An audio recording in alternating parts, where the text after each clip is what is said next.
நல்லா அச்சு முறுக்கு செஞ்சுக்கலாம். அதையும் முட்டை சேர்க்காமல் செஞ்சுக்கலாம். நான் Sivakami, welcome to Siva's kitchen. 1 cup அரிசி மாவு எடுத்து வச்சுருக்கேன். இது பேக்கெட்டில் உள்ள அரிசி மாவு தான். 1/2 கப்பு சோள மாவு எடுத்து வச்சுருக்கேன். இது ரெண்டையும் இப்போ கலந்துக்கலாம். ஒன்றாவது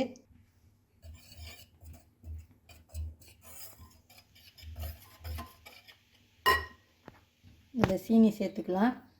சீனி கொஞ்சோண்டு உப்பு கூட எடுத்துருக்கேன் பாருங்கள்.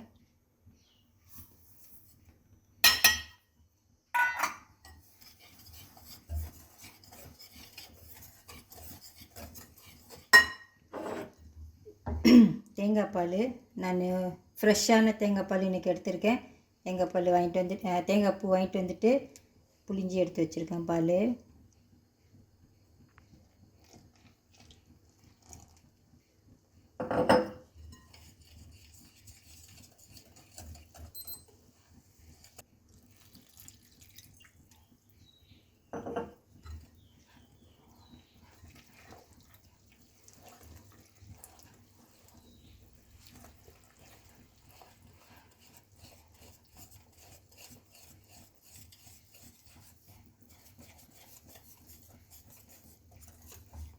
ஒரு 1/2 டீஸ்பூன் மாதிரி சின்னாம்பு தண்ணி ஊற்றிக்கலாம்.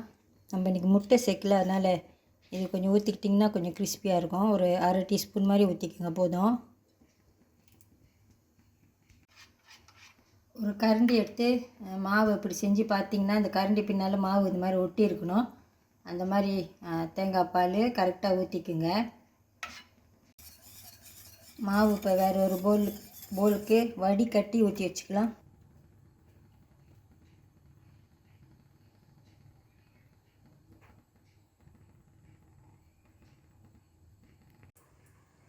இந்த மாவு ஒரு சின்ன பவுலில் ஊற்றி வச்சுக்கலாம், கொஞ்சம் கொஞ்சமாக சேர்த்துக்கு.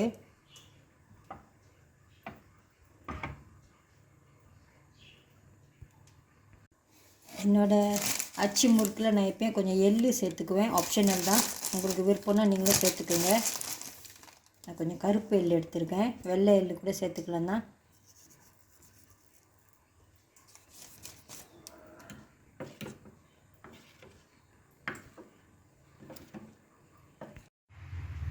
அச்சு இந்த மாதிரி எண்ணெயில் நல்லா சூடாக்கிக்குங்க.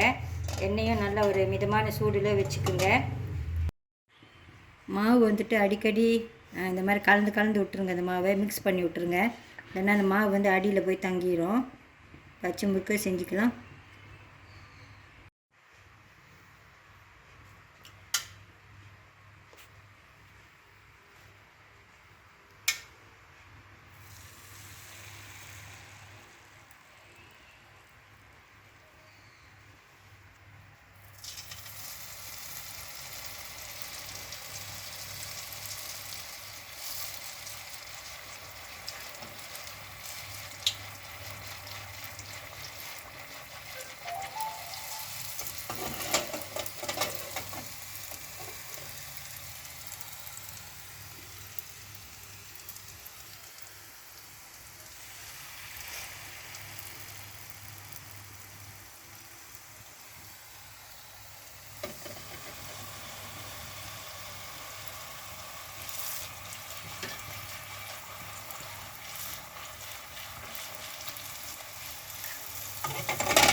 இது எண்ணெயில் போட்டோன்னே திருப்பாமல் கொஞ்சம் நேரம் கழித்து அப்புறமா திருப்புங்க. அப்போ தான் அந்த பூ வந்துட்டு அழகாக நம்மளுக்கு வரும்.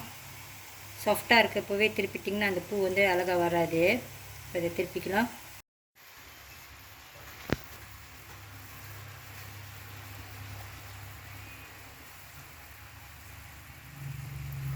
பொன்னிறமாக வந்தோடனே எடுத்துடலாம்.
மாவு கொஞ்சம் ஆக ஆக நீங்கள் இந்த மாவு வந்துட்டு இந்த மாதிரி சின்ன சின்ன போலில் ஊற்றிக்குங்க. அப்போ தான் அந்த அச்சுக்கு சரியாக வரும். இல்லைன்னா அச்சியோட கீழே இருக்கும் மாவு கொஞ்சமாயிரும். இப்போ ஆக கடைசியாக இந்த மாவு வந்துட்டு நம்ம எண்ணெயில் ஊற்றி அப்படியே பொரிச்சிக்கலாம்.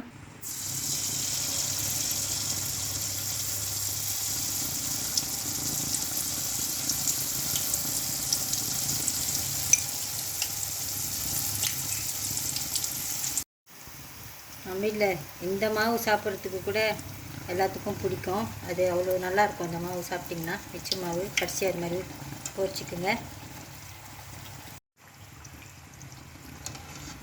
எடுத்துடலாம்.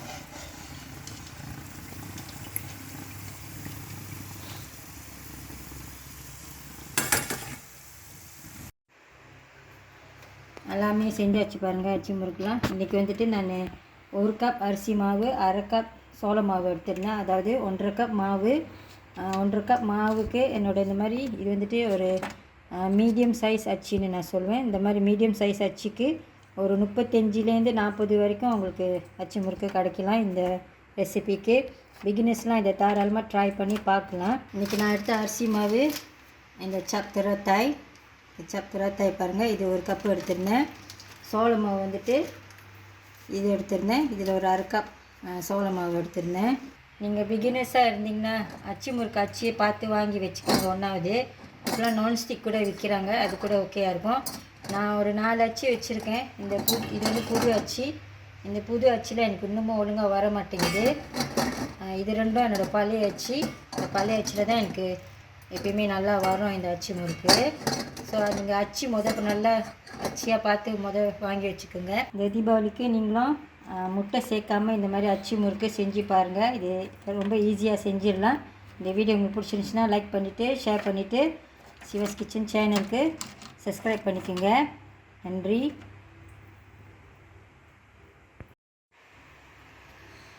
ஒன்று உடச்சி காட்டுறேன். கிறிஸ்பியாக இருக்குது பாருங்கள்.